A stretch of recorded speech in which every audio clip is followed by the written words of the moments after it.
Hanya batik wastra Nusantara lainnya juga semakin mendunia. Merdi Sihombing, seorang desainer senior Indonesia, kembali memukau dunia. Dan kali ini di ajang New York Fashion Week The Show pada 13 September yang lalu. Ya, Merdi Sihombing menampilkan budaya dan juga warna Batak dalam koleksi ulos miliknya di pagelaran Indonesia Now, bagian dari New York Fashion Week The Show Spring Summer di Spring Studios di New York, Amerika Serikat. Dan persembahan Merdi Sihombing turut didukung oleh Direktorat Jenderal Kebudayaan Kementerian Pendidikan, Kebudayaan, Riset, dan Teknologi Republik Indonesia. Melalui persembahan Merdi, masyarakat dapat dengan mudah memahami budaya masyarakat pribumi Indonesia, khususnya suku Batak, warna dan serat alam Indonesia, sekaligus mengapresiasi praktik fashion yang beretika dan berkelanjutan. Dalam koleksi ulos musim semi musim panas 23 hingga 24 ini, Merdi saudara mampu melepaskan diri dari ciri khas fashionnya yang selama ini lebih dikenal sebagai desainer untuk fashion kalangan atas. Sebaliknya saudara, Merdi berhasil menafsirkan ramalan tren fashion dan warna global tahun 2024 dengan sangat baik yang fokus pada pendekatan berkelas tribal khas Indonesia dipadukan dengan gaya fashion jalanan New York. Lalu bagaimana ceritanya di kain ulos mendunia ajang New York Fashion Week The Show 2023. Kita sudah bersama dengan Merdi Sihombing yang merupakan desainer Indonesia yang sukses membawakan kain ulos di New York Fashion Week The Show pagi ini. Selamat pagi Bang Merdi. Pagi cantik. Ini pas banget nih ya momentumnya di Hari Batik Nasional. Bang Merdi, kita juga penasaran nih, Bang Merdi kan adalah sosok desainer senior ya yang akhirnya membawa wastra Nusantara ini di kancah internasional di New York Fashion Week The Show.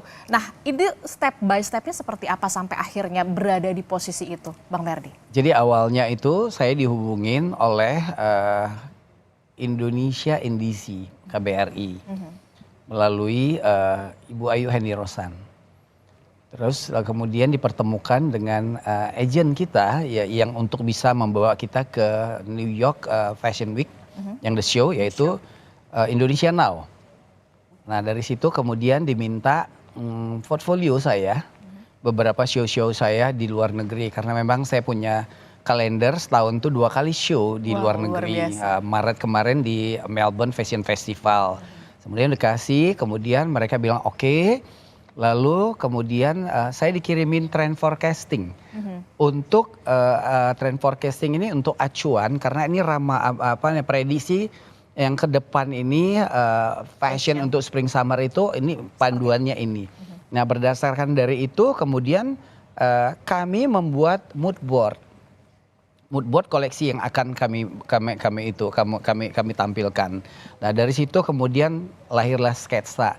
Di trend forecasting ini kita dikasih tahu siluet, kemudian warna, Pantone color ya, lalu kemudian tekstilnya dan kemudian bermacam-macam lah gitu ya. Nah, ketepatan di situ yang diminta sama trend forecasting ini adalah ikat dan shibori. Lalu kemudian diutamakan kita kerjasama dengan komunitas. Nah ini semua saya kerjakan. Lalu kemudian terpikirlah membawa ulos. Apa yang kemudian memikirkan, oh iya ulos nih? Ya karena ulos itu di tengah bagian ulos itu motif tenun ikat. Oh oke. Lalu kemudian yang saya tampilkan semuanya di sini adalah hasil kolaborasi. Lalu kemudian di situ ada crochet, rajut itu akan keluar. Dan warna-warna juga. Jadi kita ngebuat ini berdasarkan panduan ini. Lalu dari situ mulailah kita buat koleksi. Dan itu berjalan 3 bulan. Berjalan 3 bulan. Nah di 3 bulan itu udah buat koleksi, kemudian kita harus buat branding. Saya buat film fashion. Film fashion ulosnya ini. Jadi ulosnya ini bukan ulos itu yang saya bawa ulos yang untuk adat. Ulos adat dibuat aja untuk adat. Jadi saya buat ulos ini dengan tampilan baru. Berbeda. Benangnya saya buat lebih halus dan motif-motif ikatnya itu saya buat lebih besar. Mengambil motif-motif ikat yang ada di global karena banyak persamaannya. Jadi saya ambil itu lahirlah keluar ulos-ulos yang dengan tampilan baru yang bisa digunakan untuk tren yang akan dituju Spring Summer 2024. Jadi ada perbedaannya begitu ya Bang Ada Merdi? dong, ada. Nah kalau ini kan berarti kurasinya begitu ketat sekali ya kalau untuk New York Fashion Week The Show ini ya? Ya. Betul, dan untuk persiapannya sendiri sampai akhirnya show-nya sendiri berapa lama tuh Bang Merdi? Kita dikasih 3 bulan, nah 3 bulan tuh udah jadi koleksi, kemudian ya itu saya buat film fashion, kemudian buat lookbook. Jadi memang persyaratan untuk di global itu ya kita harus maksimal gitu loh. Karena di situ kan kita mencari peminat yang akan membawa fashion Indonesia ke global. Jadi memang harus syaratnya ada lookbook gitu loh. Oke. Lookbook tuh di situ. Kemudian film fashion juga kita buat. Kenapa? Karena film fashion tuh ada ajangnya juga. Ada Milan Festival Film Fashion Milan, London itu ada. Jadi menjual fashion itu bukan hanya yang seperti biasa tapi banyak gitu loh cara-caranya. Untuk inspirasinya sendiri pada saat berapa looks yang ditampilkan dalam 10 look dan inspirasinya apa aja tuh? Warna-warnanya atau seperti apa yang kemudian menjadi oh ini kayaknya lebih oke nih kalau ditampilkan gitu di Kan kita udah dapat trend forecastingnya, jadi kita dibuat lebih gampang untuk warna-warnanya karena Spring Summer tuh warnanya ada di situ untuk 2024 ini. Warnanya apa saja tuh Bang Merdi biasanya? Warnanya ada warna tanah, kemudian ada warna biru turkis, pink masih ada gitu loh. Pink ada. Jadi mungkin pemirsa bisa Google tuh yang namanya trend forecasting Spring Summer New York Fashion Week itu keluar tuh nanti. Oke. Dan itu bagus banget untuk panduan desainer baru. Selain Bang Merdi siapa lagi yang kemudian tampil di sana pada saat itu? Ada 7 desainer ya. Ada 7 desainer. Ada kami 3 yang di cover sama negara.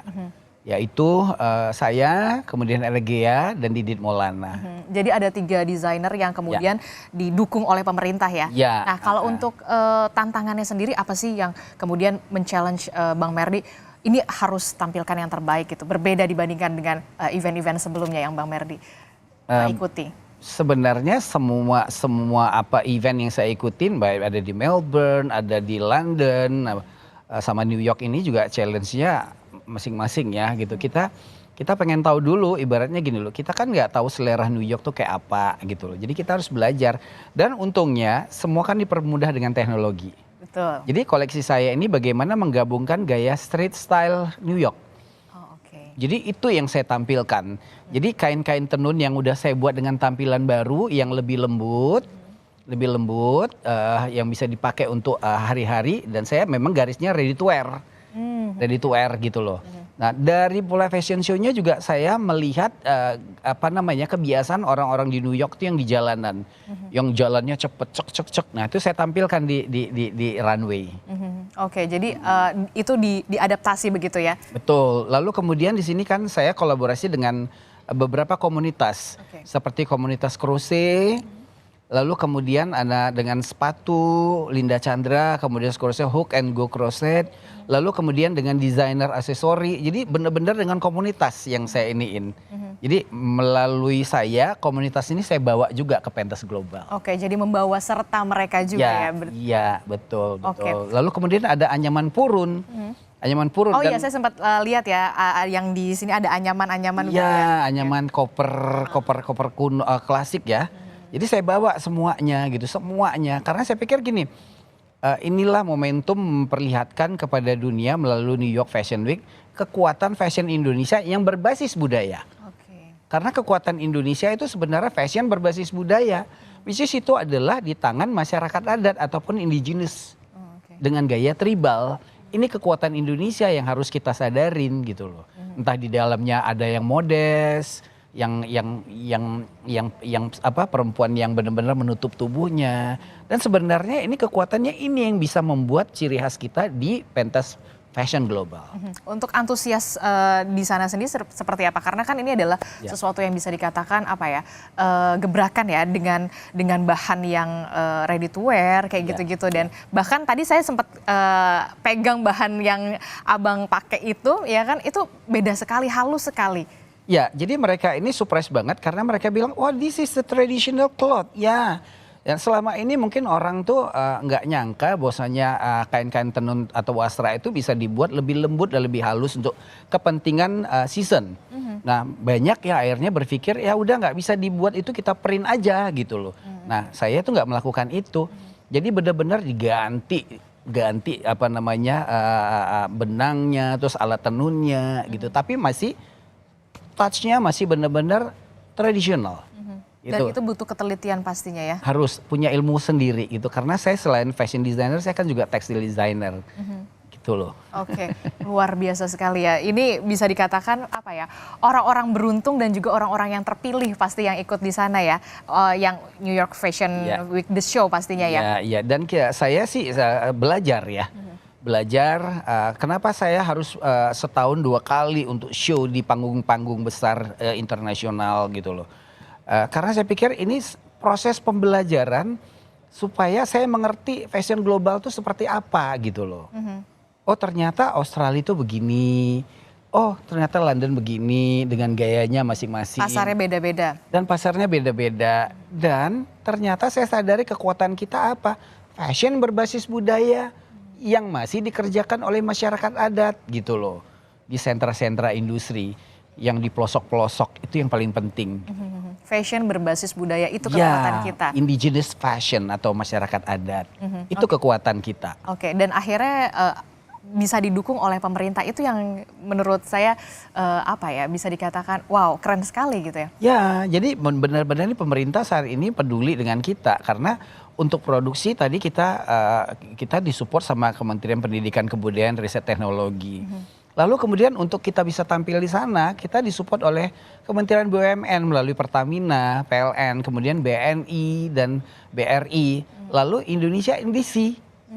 Jadi benar-benar keroyokan gitu loh.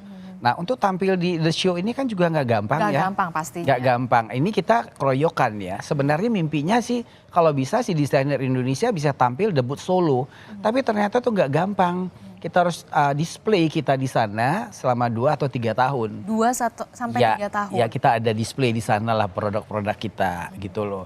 Nah tapi bisa kita masuk ke ini sebuah support pemerintah. Jadi kita melalui agent Indonesia Now ini. Indonesia Now ini mereka yang mendapat license dari IMG untuk membawa desainer Indonesia. Tapi ya keroyokan gitu loh. Keroyokan 10-10 koleksi gitu. Oke, jadi setiap desainer itu ada 10 koleksi begitu ya. Nah, untuk bisa dikatakan biaya produksinya tuh berapa sih? Spill dikit lah. Spillnya kayaknya untuk satu slot itu ya lumayan ya miliaran ya. Gitu. Miliaran sekitar yang saya tahu sih saya dengar sekitar 3,5 miliar gitu untuk running satu show. Wow, sampai harga segitu fantastisnya ya. Fantastis banget. Ya fashion itu kan memang mahal ya. Apalagi dengan tadi yang Bang Merdi sampaikan memang betul-betul melewati kurasi yang sangat ketat begitu ya. Betul. Dan juga gini dengan ikut sertanya fashion designer Indonesia atau fashion Indonesia the global misalnya ke New York atau Paris atau London yang official ya. Official. Itu menandakan bahwasanya ekonomi negara kita itu bagus. Oke. Jadi dengan kita ada di sana desainer Indonesia itu fashion yang di global itu melihat wah Indonesia ini bagus ya ekonominya gitu loh. Jadi nggak sekedar gagah-gagahan kesananya gitu. Ada misi yang memang kita emban gitu, yaitu tentu buat negara. Nah ini kan bisa dikatakan tadi untuk tampil di sana saja bisa dikatakan orang-orang yang terpilih, orang-orang yang benar-benar apa ya bagus gitu ya, topnya ya gitu. Nah untuk kedepannya apa yang akan dilakukan untuk fashion selanjutnya? Saya rasa pemerintah Indonesia harus buat pop-up store yang mungkin membuat toko untuk menampilkan produk-produk kita desainer Indonesia di negara yang akan kita tuju. Lalu kita butuh agent ataupun intelligent fashion. Kita butuh itu intelijennya. Kemudian agent yang mempertemukan kita dengan pelaku-pelaku bisnis di sana gitu loh, itu dulu. Lalu kemudian ya itu edukasi kepada desainer-desainer yang akan ke sana ini apa yang harus dipersiapkan ibaratnya kita mau perang, kita harus tahu tuh medannya kayak apa yang harus kita bawa, musuhnya siapa, itu penting banget. Jadi nggak sekedar gagah-gagahan. ke luar negeri itu. Jadi tidak hanya kita udah di luar negeri nih gitu kan, udah tampil, tapi juga apa yang ingin disampaikan begitu, pesan apa yang ingin disampaikan melalui fashion. Betul, what's next, sampai di sana kita tuh mau ngapain? Kita udah masuk, ibaratnya kita masuk ke rumah, ke dalam satu ruangan. Setelah masuk kita tuh mau ngapain di sana gitu, itu yang paling penting gitu loh. Terakhir Bang Merdi, ini kan apa yang Bang Merdi sekarang sudah capai itu pasti impian juga untuk desainer-desainer yang masih muda begitu bisa ada di event sebesar itu dan sekeren itu. Apa pesan yang ingin disampaikan untuk desainer-desainer muda dan seperti apa tipsnya? Belajar melalui proses dan kemudian mengikuti ajang-ajang global itu bukan hanya sekedar gagah-gagahan, tapi yaitu kayak gimana sih gitu loh. Nggak apa-apa kalau memang belum bisa masuk ke yang official, ya during. Tapi mesti dikasih tahu gitu loh. Oke, saya ikut Paris Fashion Week itu during atau satelitnya gitu loh. Nah dari situ belajar kok seperti apa fashion itu, bisnis fashion itu. Karena kita nggak langsung ada penjualan di situ gitu loh. Itu branding, kalau ikut fashion week itu branding. Dan itu yang kemudian harus diperhatikan betul. Apa pesan yang ingin disampaikan begitu, tidak hanya sekedar hanya gagah-gagahan saja ya Bang Merdi. Betul. Oke, baik, terima kasih supaya kita juga sadar betul Wastra Nusantara ini bisa ada di kancah internasional dan diterima di internasional. Dan dibeneri dulu tampilannya. Oke, dibeneri. Untuk spring summer tuh beda. Untuk kemudian untuk autumn winter tuh beda. Karena kain tenun kita itu dibawa ke spring summer kalau nggak dirobah ketebelan, mau dipakai di mana. Kalau dipakai winter ketipisan, tembus. Jadi cuman fall, cuman hanya berapa lama gitu. Jadi ketika lo mau ke sana benerin dulu dari mulai tampilannya, desainnya, motifnya itu dulu. Jadi dibutuhkan kerja tim. Oke. Nggak sekedar bawa wastra ke sana terus diterima, nggak gitu. Oke, jadi benar-benar kita tahu pasar di sana seperti apa begitu dan untuk bisa dipakai diterima di sana seperti apa. Betul, batik juga dibawa ke sana. Ya mungkin dibuat batiknya motifnya lebih besar-besar yang lebih mengglobal gitu loh. Warna-warnanya juga. Oke, baik, terima kasih Bang Merdi sudah hadir di Sapa Indonesia Pagi, semoga bermanfaat. Makasih.